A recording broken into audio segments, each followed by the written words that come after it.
Wait, is it on? Yeah, it's on. Okay. This is Working It Out Loud with Candace and Bianca.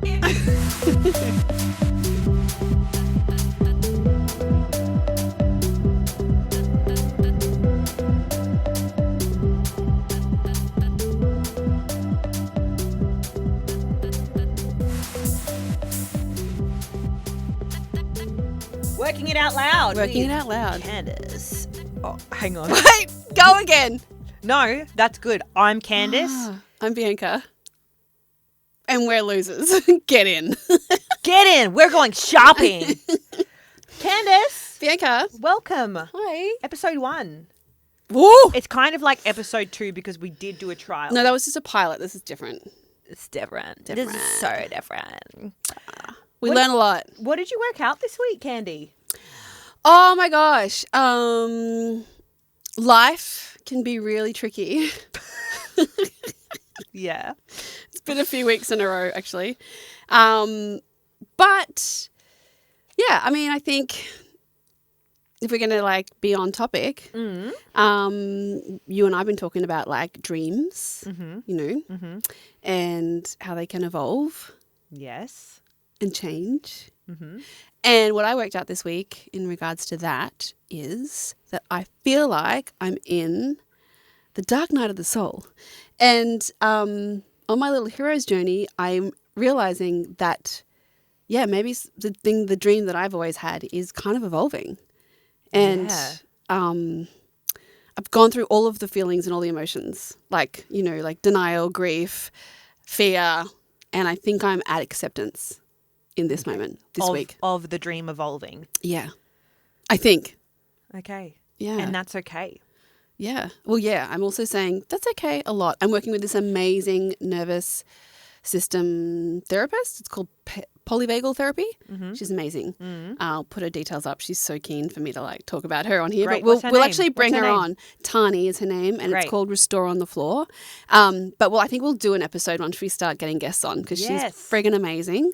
And I'm just since talking and working with her, really learning to accept and change from the inside out. Anyway, we'll get into it. What did you learn this week? I actually didn't really have my by this week's working it out situation revolve around dreams evolve. Okay. And that's okay. That is okay. That is okay, right? Because for me, what I worked out this week is you're feeling sad, put some music on. Feeling overwhelmed, put some music on. Yeah, it works. Yeah. Feeling a little bit angry, put some music on. Mm-hmm. Shift the energy. Literally. I jump up and down. So I get to work in the office. So my partner and I run a building company, construction, whatever. Mm-hmm, mm-hmm. And it's been tough lately. Yeah. Who would own a business in the construction industry in Australia right now? No one. You do. Anyway. You and Maddie. So what I've been doing, to your point, is getting to work. Because I'm a big believer in physically shifting energy, chi, whatever you want to call it, putting on music, turning it way up and literally just bouncing and jumping and then obviously dancing. And I love it. But it works. It works. Well, I mean, back to Dreams Evolve, that's okay. When I was a kid, I started I was a dancer. Yeah. But now I actually miss that so much. And I've done a lot of physical theatre stuff, but I love putting on music and just feeling the music and feeling my body, and I feel like I feel so alive when I'm listening to music. Do you get teary? Do you get emotional? I do. Me too. Sometimes I don't listen to the lyrics as well. Some people are very they'll listen to music and they're just listening to the lyrics. Sometimes I listen to lyrics. A lot of the time I feel like I'm just listening to the experience of the song. Yeah. Does that make sense? No, I totally get it. I'm so moved by music. Yeah. I would be do you have a song that you've been listening to on repeat? Oh, yes! I know you do. Okay, there's one that I sent you. It's the Gracie Abrams one. Yeah. Oh, look at my life. Look at my life. It's called Look at My Life. Yeah. Guess you can't tell, but it's kind of a bad time. Oh, that's shit time. Yeah. And you spiral every night. It's fucking so contagious. Crying my eyes out. I got what I wanted, and it doesn't sit right. Is the end tag of that chorus, and I'm like, oh. I think that song could be the song the song of the week. Yeah. Yeah. That kind of sums up this episode. Yes. Okay. Yeah. Gracie, it's we also love you. trending on TikTok. Is it? That song or on socials? Yeah. It's so good. And I was just like...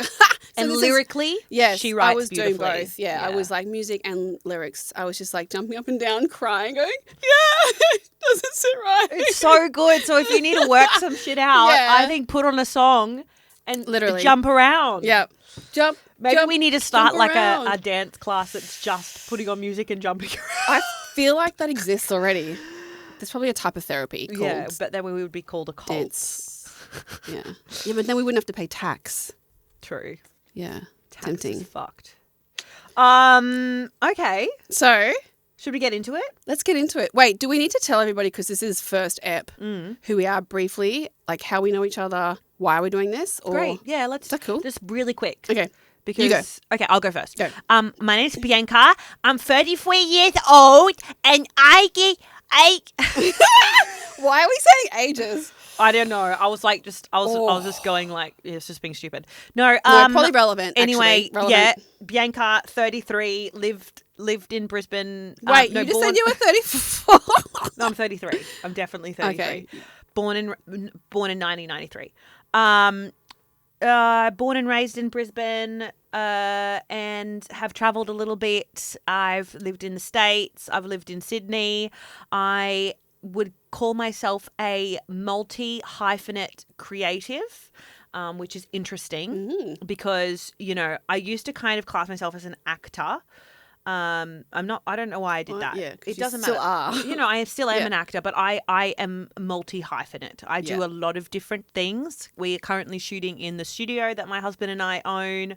And I overall, like, one of my fears is dying. And the reason I'm scared of dying is because I just feel like I can never consume enough art, whether it's like poetry, interior design, all forms of art. I just love it. And I want to eat it up. That's so true. Yeah. Fashion, and my fashion, makeup, all of the things. Aesthetic things. I love aesthetic things. But I'm excited for today's episode because I definitely feel like my dreams have evolved a lot. Cute. Yeah. Sorry, that was a really... No, it's a good intro. That's me. And we know each other from maybe 12 years ago?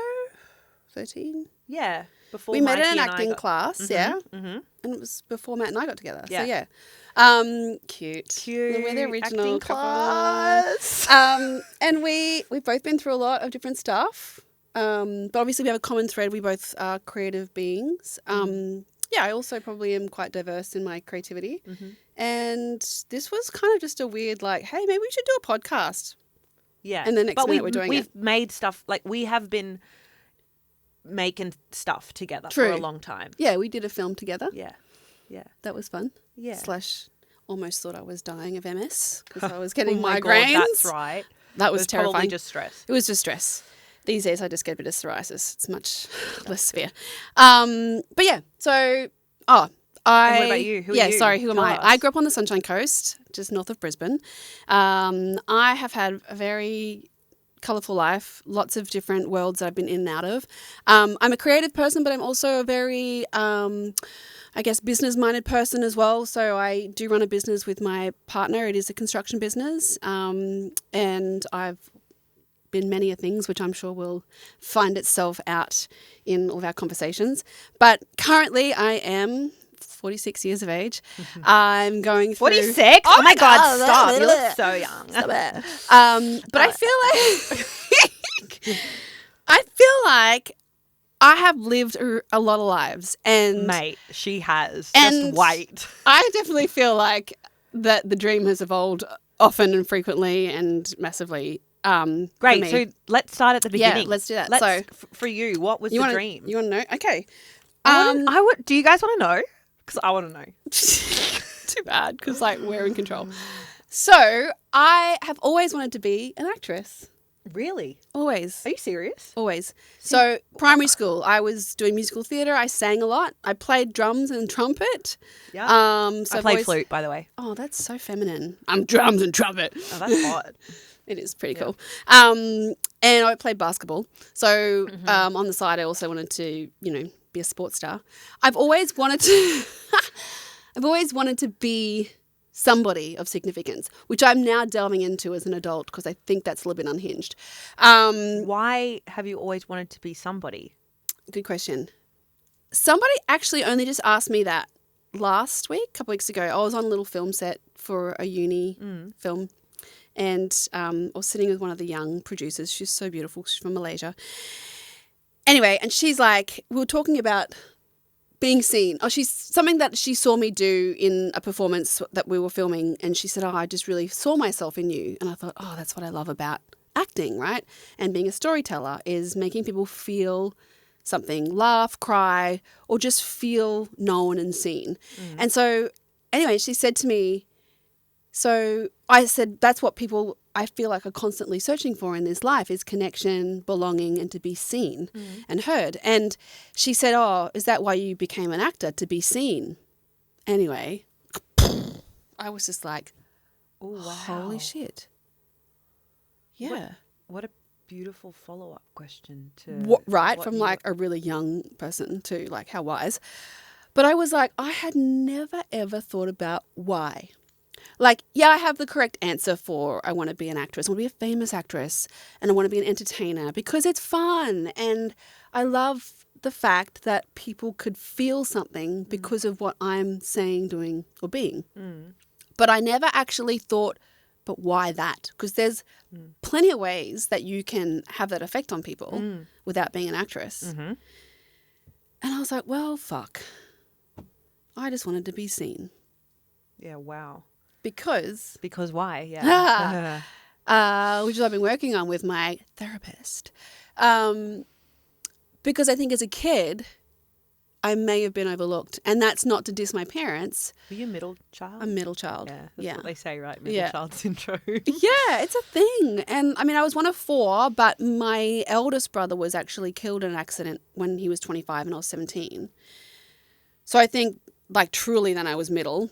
But he was 25. So how old were you when that happened? 17. Sorry, you said that. Yeah. Okay. So, yeah, but that's I think pretty pivotal. That's a huge thing. Time. But I feel like prior to that, I think it's earlier on, like in attachments when you're growing, in your little environment, in your family. It doesn't take a big T trauma thing for you to kind of end up a little bit dysfunctional in your, patterning and the way we then see the world and are perceived, blah, blah, blah. It could just be the slightest eye roll or something that nobody even intended for you to receive in the way you receive it. But for whatever reason, what I have discovered really recently is that the dream that I have always wanted to achieve has probably come from not such a healthy place.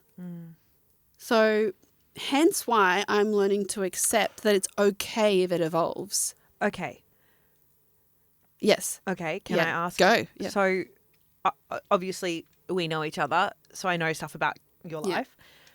So you then found yourself, you still had this dream of being an actor, but then you found yourself in the church world. Yeah.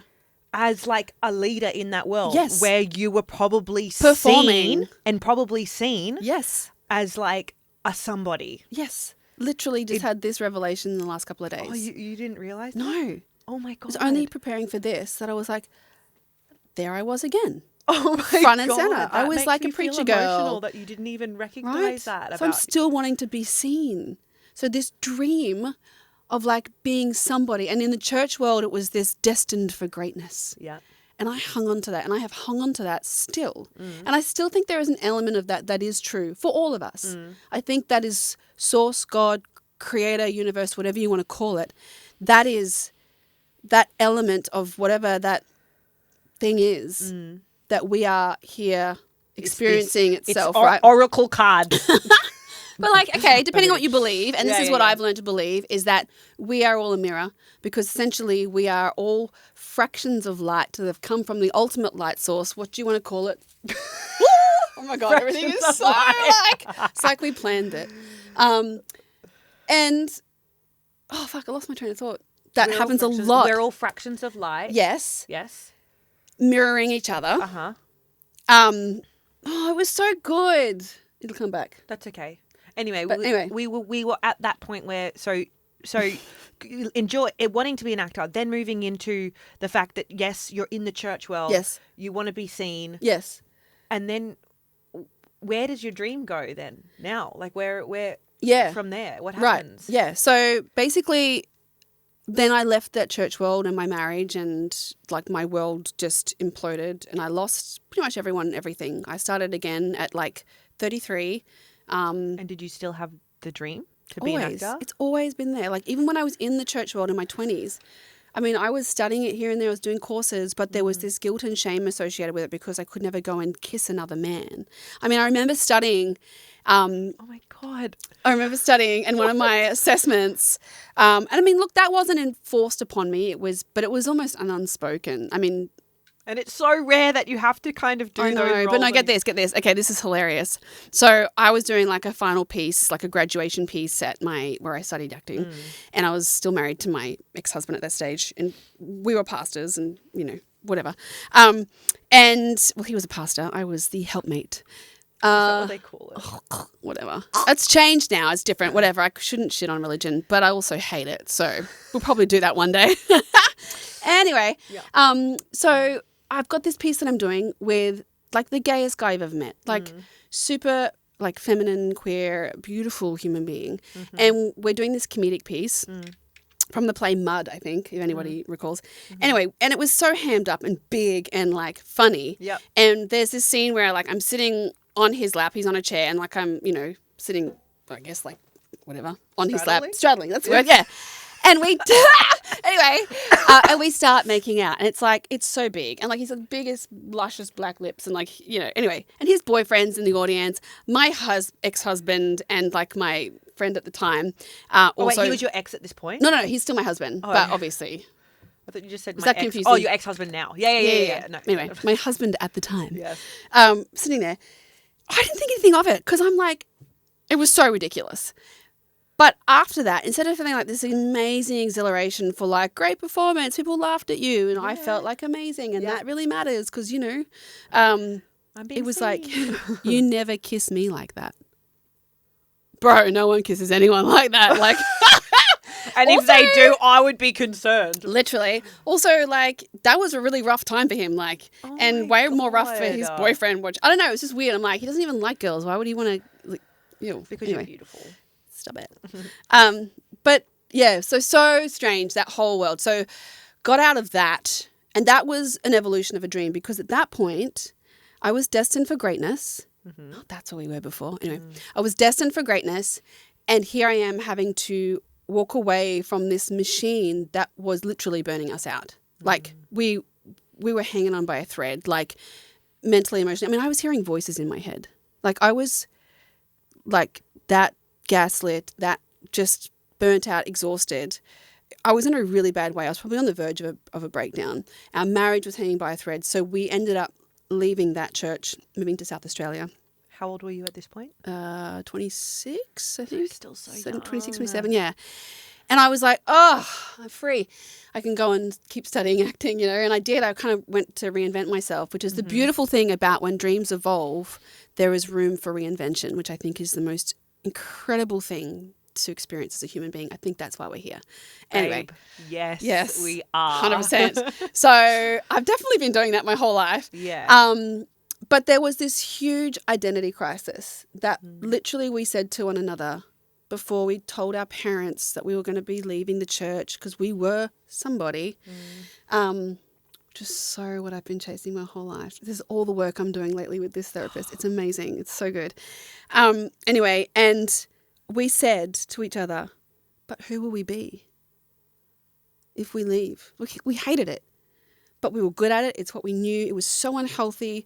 We were so burnt out and so committed to this dream that we wrestled for months, years even probably, to stay in it because we didn't know who we would be without the dream.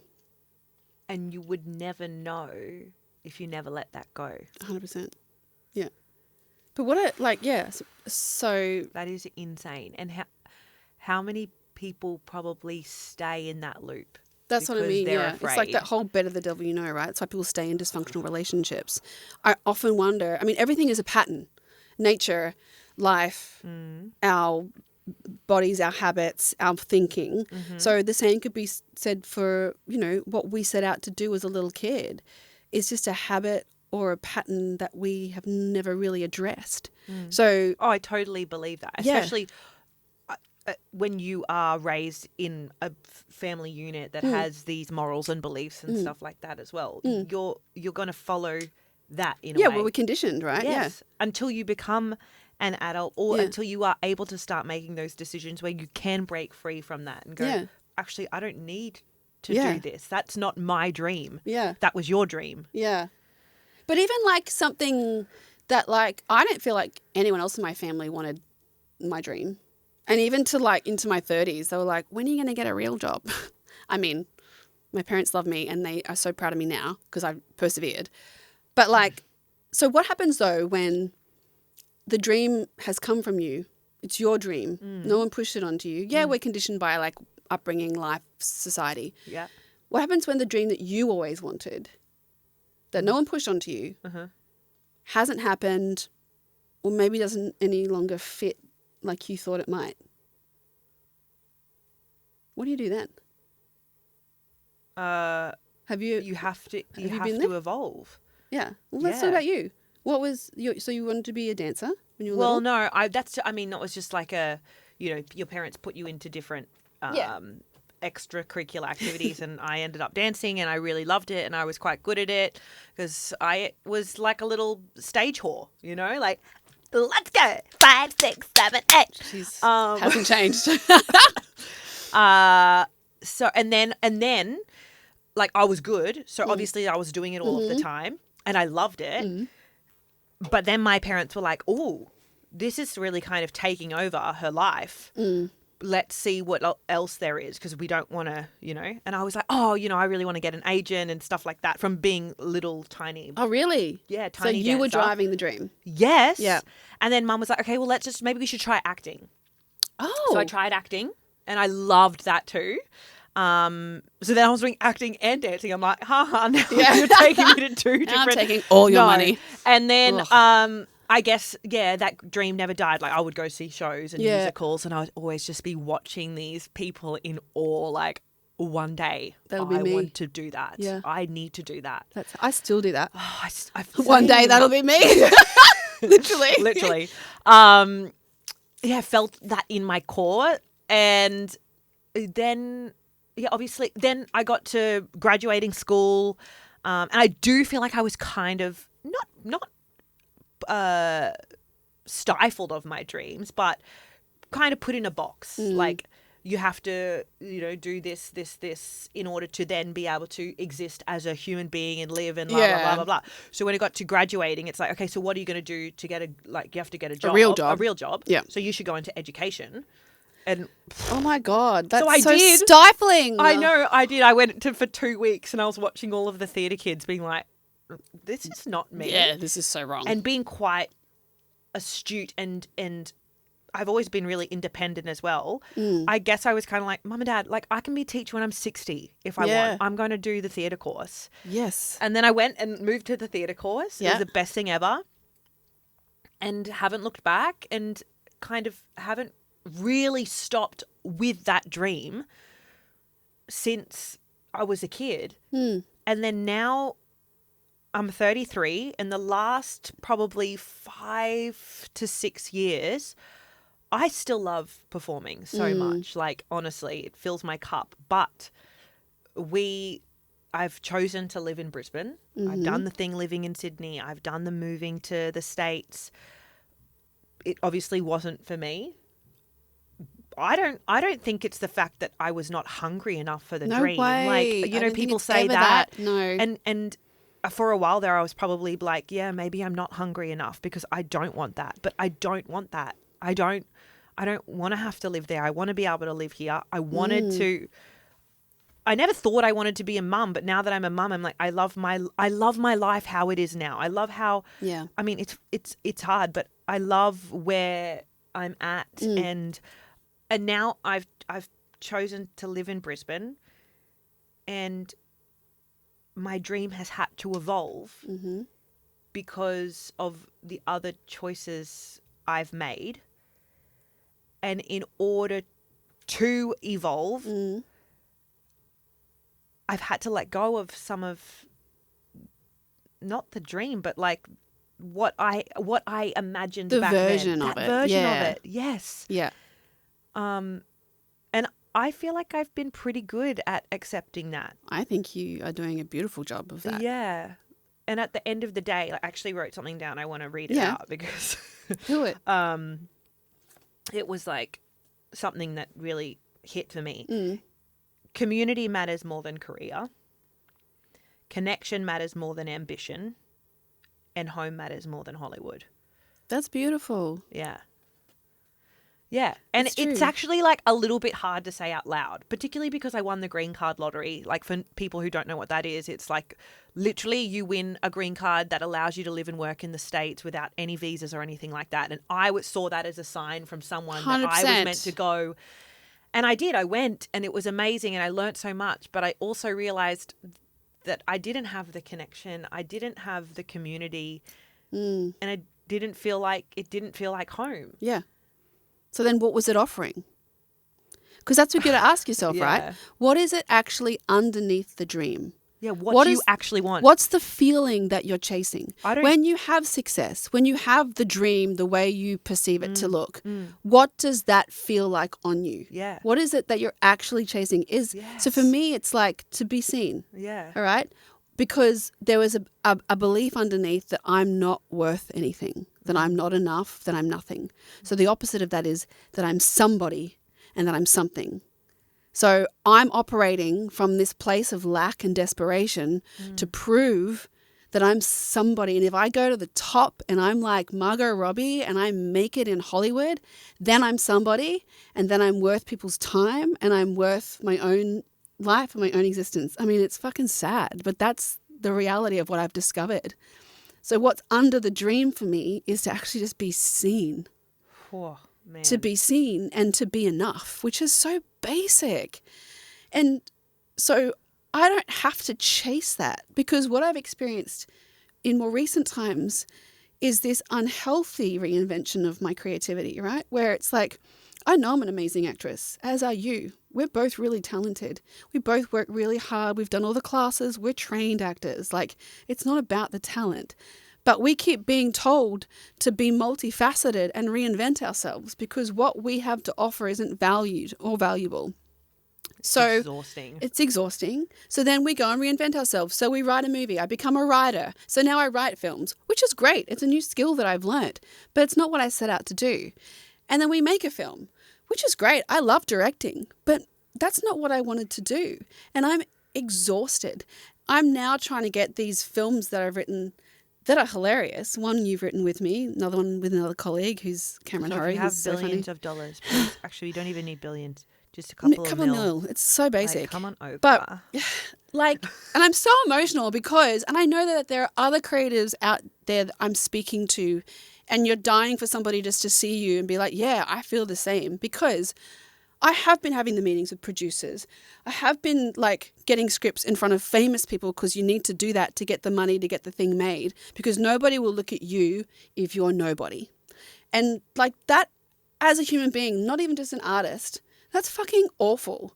I know. And that's how we live, right? It's crazy. To prove that we're worth something in this world. Mm-hmm. And yet, you know, like everybody is watching art. Everybody is watching TV or film.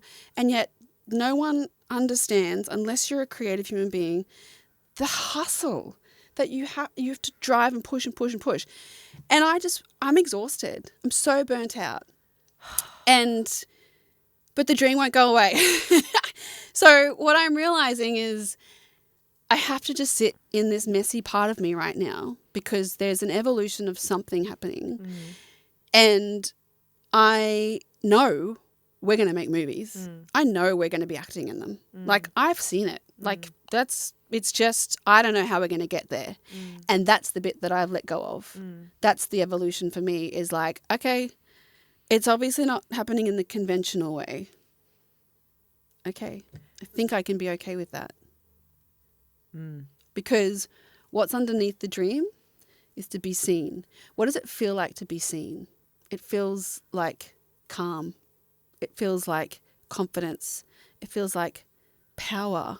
It feels peace, joy, happiness, home, community, all the things you're saying, right? That's what's underneath the dream for me. So yeah, it breaks my heart to know that I'm pleased that you have gone there and that's what you're working out. Yeah.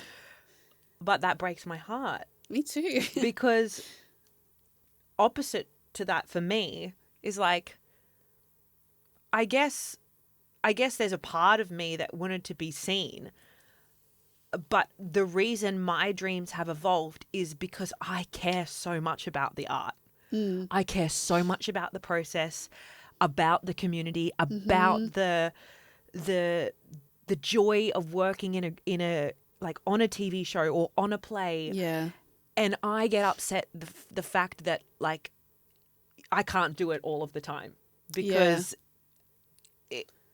well, that's just the way. I mean, that if you're it an is. accountant, you get to go to work every day and be an accountant. Yes. But when you're an actor, or not even just actor, like any kind of creative. Any kind of creative. Yeah. But I agree. I believe that we're going to do it. Same. Because I know that I have manifested my dreams since I was a little girl. Yes. I have written things down in journals. I have, printed stuff off. I have, written out lyrics. That is literally manifesting dreams. And I have I guess I'm a bit delusional maybe. Same. I don't think about the in-between of like, I just go, yeah, it's going to happen. Oh, so you're better at that than I am. But that's what I'm learning to be okay with, because I think what I'm experiencing is this midlife shit where like, as much as I like time is an illusion, I'm like, fuck, I'm running out of time. So that's what I'm working on. Well, there's always the issue of like, you need to have money so you can pay to exist real as a life, human being. exactly. And all of those external pressures, like that's what I'm feeling at the moment, which is kind of derailing the dream. Like, because it's really tough for us at the minute in the business. Thanks, Elbow. And I'm not going to get not going to go not today. Not today, sorry. But anyway, I'm distracted now. But like those external pressures are enormous and you can't ignore them. Like, and I think that's okay, so next question. How do you, when you don't have that trajectory of just like shooting into the stars, into the stratosphere and like, it just happened overnight. And that's not to discredit anyone that's at the top of their game, because they've been working hard and like lucky breaks exist and good on anybody who gets one. And I know I've had a few lucky wins in my life as well. Like, but as an adult who has a dream in their heart, is there a point where you go, all right, babes, it's just time to like hang up the boots, you know what I mean? Like football players, right? They get to a certain age, or ballet dancers, a certain age, and you can no longer be on that stage or on that football field. So they have to reinvent themselves. Yeah, and totally. But I don't think that's saying I've given up my dream. No, my dream has had to evolve. Exactly. Because I am at this point in my life now. And also, though, for those people, they've had a sense of success, or measured anyway, a bar or a level that they've reached in order to perhaps make that an easier process or transition. I'm not saying it is, but I imagine so. But what about the person, I mean, asking for a friend, who has never really quite reached the levels of success that they would feel like, yeah, I did it. I set out to do the thing that I wanted to do and I did it, and have to now kind of renegotiate what that looks like. And is it a matter of letting it all go completely, or what does that evolution look like? So people who would maybe Are you talking about yourself? Lol.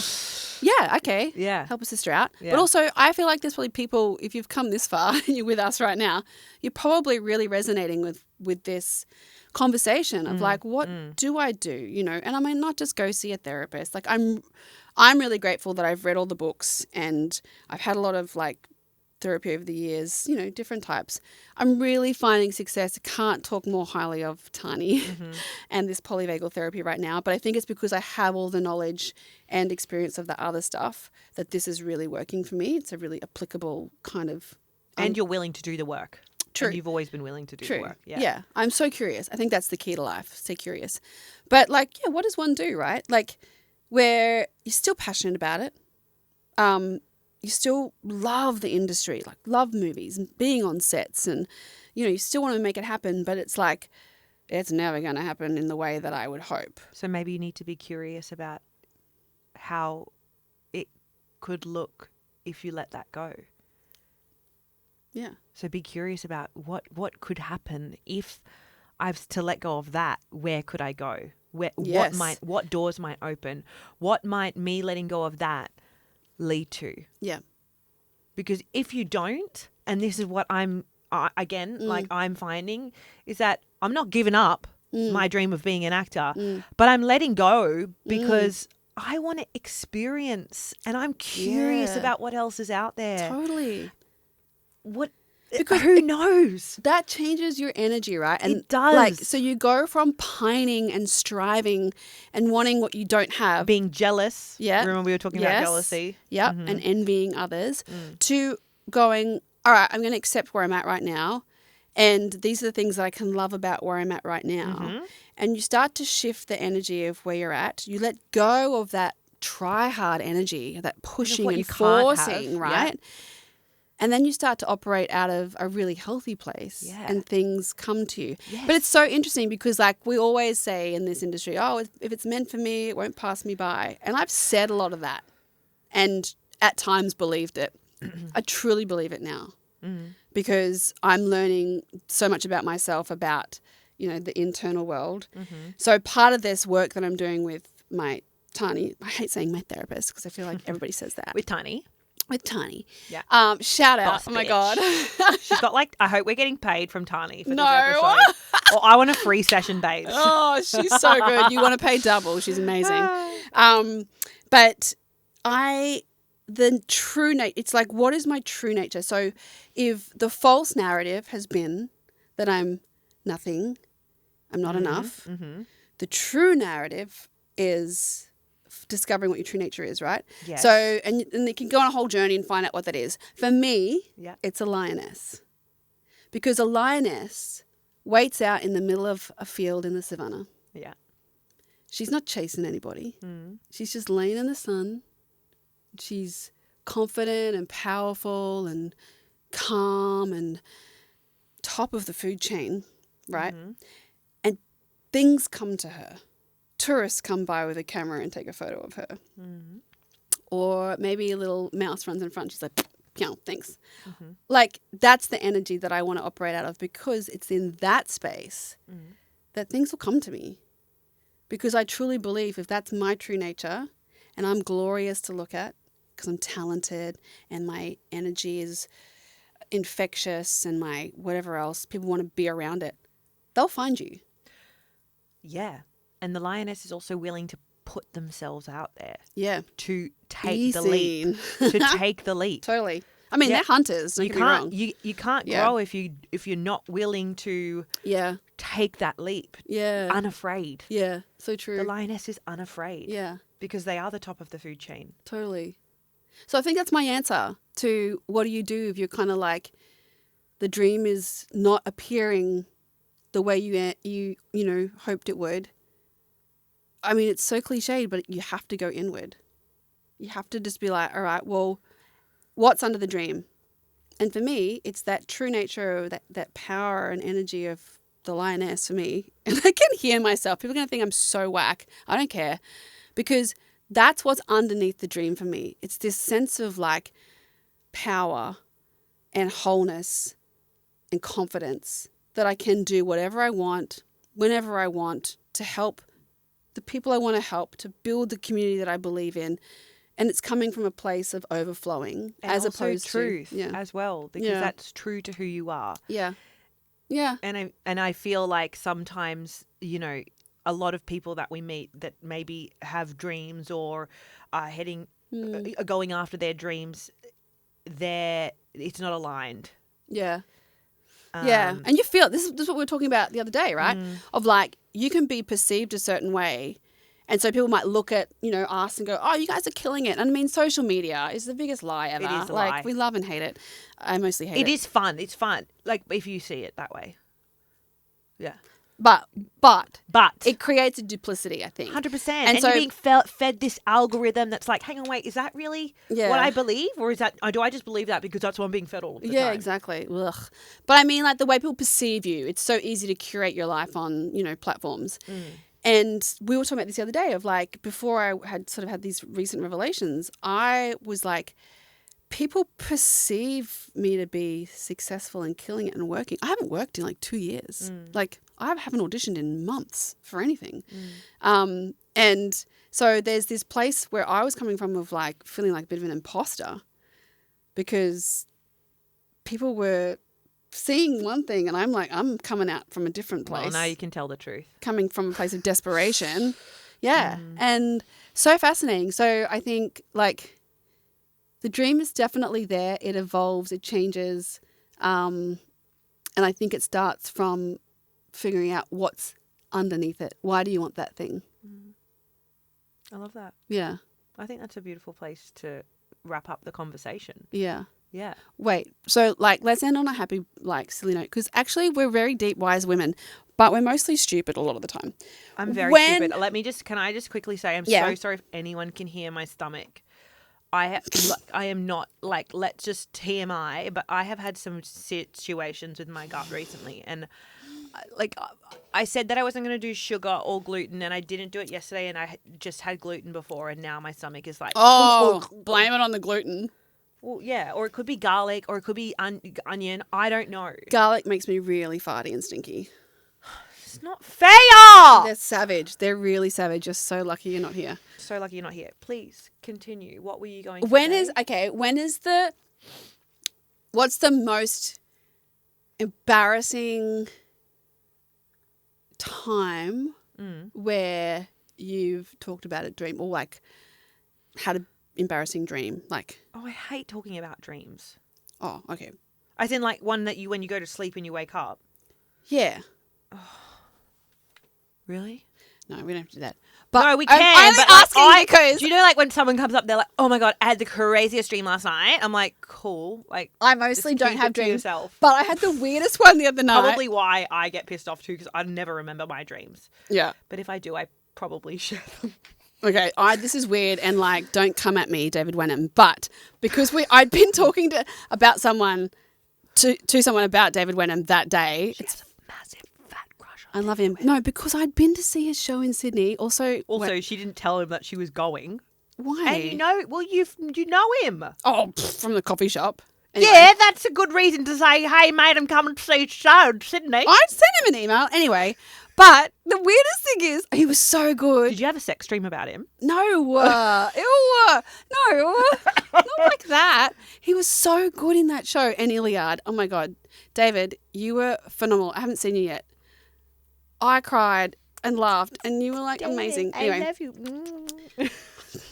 Don't be silly. But the dream I had was weird. He was staying at our house, at Matt and my place, in the spare room, and I woke up in the morning. This is so weird. I woke up in the morning, and he's like lying. I don't know if you can see me. He's like this, but tucked in all the way, and the sheets are up over his head. And so it's just like a human body lying under the blankets. Between you and Matt? No, in the spare room. Oh. That's all I remember. That's so weird. That is so weird. So, like, I don't know, interpret that. Mate, dreams are weird, though. So weird. I think that's sometimes a sign too that you need to like look at your dreams if you remember them. Oh. Well, yeah, because I never remember them. So like when you have a weird one like that and you remember it, you're like, oh, I had something weird in my dream the other day and this is like I said, I never remember. And I remember all day feeling grossed out because I was like, I'm not even going to share it. Oh my God. It's so bad. It was so fucked. And you're like, why is that in my brain? Exactly. Why did my subconscious do that? It was so weird. So weird. The other thing that I find really triggering memory dreams is in grade 7, I went for school captain. Yep. See, we're so opposite. I was school captain. Yeah, well, I wasn't. I was kind of a loser in school. I was a loser too. No, school captain means you're cool. It's a popularity vote. Yeah, Oh, well. Yeah. Okay. Anyway, so definitely wasn't popular. Oh, I was by grade 7, so I thought I had it in the bag. So grade 1, I was like, I had like an eye patch, glasses, and warts. I was and Ew. and I know, so disgusting. And I remember one lunchtime, I went to sit down with this circle of girls. Yeah. And I was like, "Can I sit with you guys?" I had no friends, which is crazy when you think about who I am now. But literally, I had no friends in grade 1. I was friends with Mr. Casey, my school teacher, and I used to take cassette tapes of Roy Orbison to listen with him at lunchtime because I had no friends. I know, it's sad, isn't it? I've come so far, you guys. She's crying. Oh my God. You love me. So I went to sit with this circle of girls and I was like, "Can I sit with you guys?" And they're like, "Yeah, if you put our rubbish in the bin." So I put down my lunchbox. I picked up all of their rubbish, went to the bin, and when I came back, they had all run away. You said this was going to be a happy ending. Anyway, that was grade 1. By grade 7, I ended up being pretty. I had a cute little, all the boys wanted me. So I thought I had school captain in the bag, and my mum and dad helped me write my speech. Mm-hmm. And maybe that's why you didn't get it. Because yes, this is so cringe. So everyone else was like, "Hi, my name's blah blah," and I would be a great school captain because blah blah. Yeah. I got up and I did. I had a dream. No, you didn't. Yes. Oh my God. I quoted Martin Luther King. Yes. That's fucking so good. Me now is like, "Yes, Queen, you're so ahead of your time." Everyone thought I was such a loser.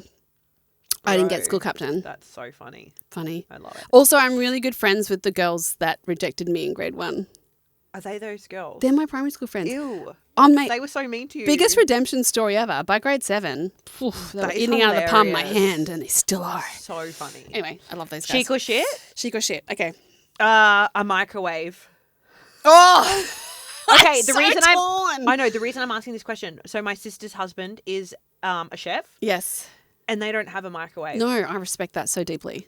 Oh, it's so easy though. I know. I'm torn. Can it be chic? Can it be chic? Chic. Sure. Chic. It's a bit of both. Ugg boots in public. Shit. It's shit. It's embarrassing. And they I know UGG have tried to make stylish UGG Stop boots. it. Just stop it. Yeah. No. Okay. Trips away with your family. Oh! So shit. Every time. Every fucking time. I mean, I'm happy to go away with my husband and my son. That's lovely. Yeah, immediate. But I mean, I'm talking extended. The whole family. It's always a challenge. Yeah, no. Doesn't matter how much you love each other. There's a shit. reason why you leave and cleave, babes. Leave and cleave. Yeah, yeah. I'm so sorry. I love you guys, but no. Septum piercings? On some people, really chic. Oh, I just feel like the mess. My mum and Mike would say, "Oh, you look like a cow," but no, I really love the really thin gold one. I just can't stop staring at someone that has that in their nose. If that's the case, then it's shit. But if it's just feels like it's something that adds to their, I just think it's very chic. I just think snotty. Okay. Spending money you don't have. Oh, that's so shit. But you were going to say chic. No, it's shit. It's shit. It's really shit. You can't. Debt is bad. Debt is bad. Yeah. Debt makes you feel yucky. Hey, elbow. Debt's bad. Is that it? I've got more. One more? Low-rise skinny jeans. She's saying that because I bought a pair from them. And I used to own a pair in the 90s and they should never come back. Oh my God, I'm actually into it. I don't think skinny jeans should come back. I don't like skinny, but I don't mind low rise, especially if they're a little bit baggy. I think it's ooh. I just can't. Everyone's torsos look way too long. It's unnatural. I like it. Blech. I like it. I have a long torso already, so it's just I don't care weird. what you think. Okay. That's all. That's it. Any last famous yes, my last thing I want to say such as I have is a dream. Be curious about the dream. Yes. Get curious about it. Yeah. What's underneath it? What else could it be? Yep. If it's not that dream, where else could it go? Letting go is not giving up. Evolution is reinvention. And life isn't linear. No. It's squiggly and just going back to your curiosity thing, it's like, I wonder where this ends up. That's fun. That's actually way more fun than knowing exactly where you're going. And it's better than this. Like, oh, I'm not getting what I want. It's like, okay, if I'm not getting what I want, then what else can I get? Or how else can I get it? And what do I already have? Like, just stop and go, fuck, I already have so much. I'm so grateful. We are so lucky. Like, you're afraid of death. If I died tomorrow, I've ticked so many boxes. I'm not afraid of it. I'm not afraid of it. I just don't think it's great. But death, not debt. Oh, death. Debt. Neither. I have a high risk tolerance. But yeah. Same, mate. That's why we're doing this podcast. High risk, no reward. Don't come at me, bitches. Okay, love you guys. Love you. Like and subscribe. Like and subscribe.